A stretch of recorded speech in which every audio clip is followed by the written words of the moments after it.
My name is Stuart Washington. I am a 30-year-old male who has seen some things in my life. And what I was asked to speak on today was my bout with cancer. When I was first diagnosed, I was 9 years old, but the tumor that I had was not malignant, it was benign. The doctors didn't know that though. The way we found it, I was in church one Sunday and I told my mother that I couldn't see, which put her on edge a little bit. And this came after I was having real bad headaches all that week. My classmates told me that I used to, one of my classmates told me that I used to lay down on the ground at school because I told them the ground, it was during the time of winter, and I told them that the ground, because the ground was cold, it provided relief for the pain that I was going through, and I didn't have so much pressure on my brain. Well, let's go back to that Sunday when I was in church and I told my mother that I couldn't see. She panicked a little bit, and we came home. She called my aunt, and she was talking to my aunt, and she told my aunt what happened. And my aunt told her that she should probably take me to the eye doctor. To get referred to the eye doctor, I had to go to my pediatrician. But when I left the pediatrician's office and went to the eye doctor, they did an x-ray, but they couldn't see anything because something was obstructing their view. They wasn't sure what it was, so they sent me to the regional medical center. There they did a CAT scan, and the CAT scan didn't show much. So they gave us the option of either going to Columbia or going to Charleston. We chose Charleston because we had family there. Once we got there, they took us to the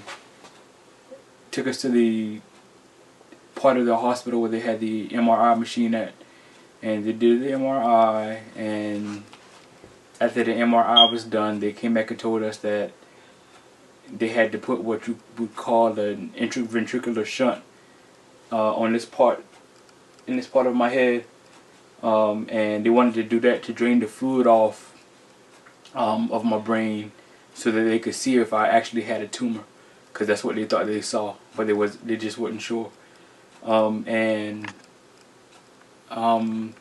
Once we went through everything, I was a little jarred by what had happened, and my mom and I spent that night just going over a few scriptures, and eventually I fell asleep and woke up the next morning, and the surgery went pretty quick, I was told.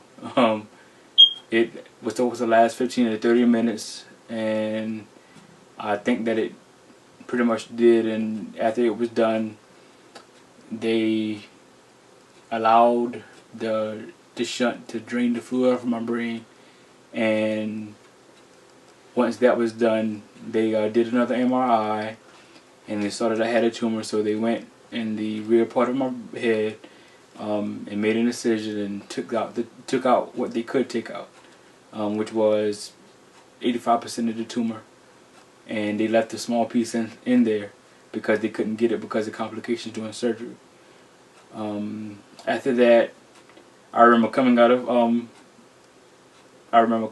surgery, or not coming out of surgery, but once I was in a hospital room, I remember quizzing myself on the facts that I was supposed to know, and didn't think much of it at that time, but now it's kind of funny, because what transpires next was indicative of what I thought had already happened. And that was in 1995 when everything had transpired, and I started the journey out when I was 9, and in 95 I was 10, and everything was fine. Cognitive function was great, didn't have any problems, still performed in school well, and it was 3 years later when I began having some adverse effects because of the ordeal. My mom and my sister kept asking me, what's wrong with you? What's wrong with you? And I would tell them nothing. I was thinking that they were being a little too over concerned, because they kept asking me this every day. What's wrong with you? What's wrong with you? And I would just blow them off and say nothing. I just want to go play. Let me go play basketball. Let me go run. Let me go do whatever. But my mom got tired of asking me this, and she said we were going to go to the doctor, and that's what we did.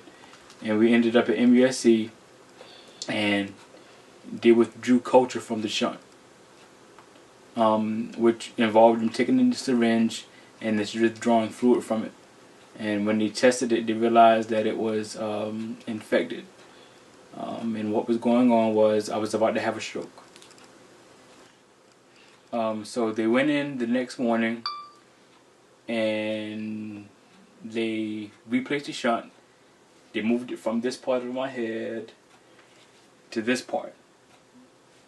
And I stayed in the hospital for a few days, I think, because they wanted to see how the shunt was working. And when they moved the shunt, it wasn't working because the other shunt that I had that had malfunctioned, it already began infecting my body in a manner where I had jaundice. I had contracted jaundice, and of course that meant that my skin was pale. My skin was pale, and my face was just like discolored. And they were trying to figure out what had happened, but they caught it quick, and they took the shunt from over here.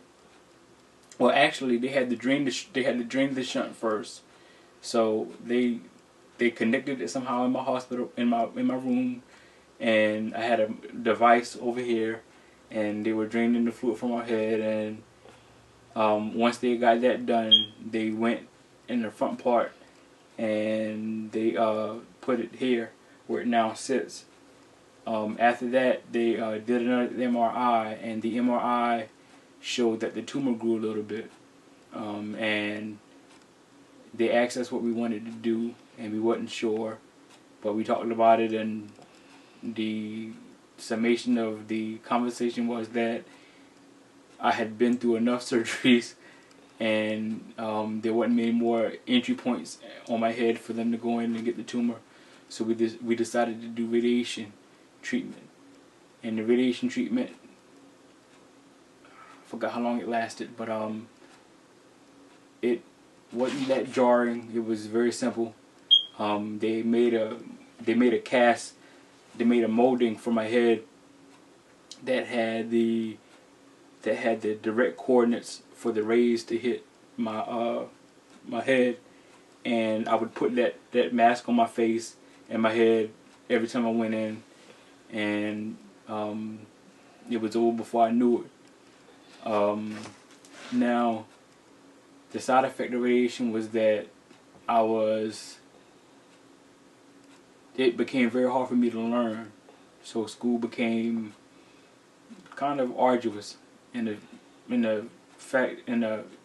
manner that I spent most of my days after school in tutoring. That was with all my teachers except my electives. But my main courses, I spent many days after school in tutoring because I wanted to grasp the information. I didn't think that I shouldn't have been grasping the information. I wanted to learn, so I fought every day after school with one of my teachers trying to learn something different, and not just let the concepts go over my head. And everything was fine, and I went to high school the next year, and it was as if nothing happened. I performed well cognitively.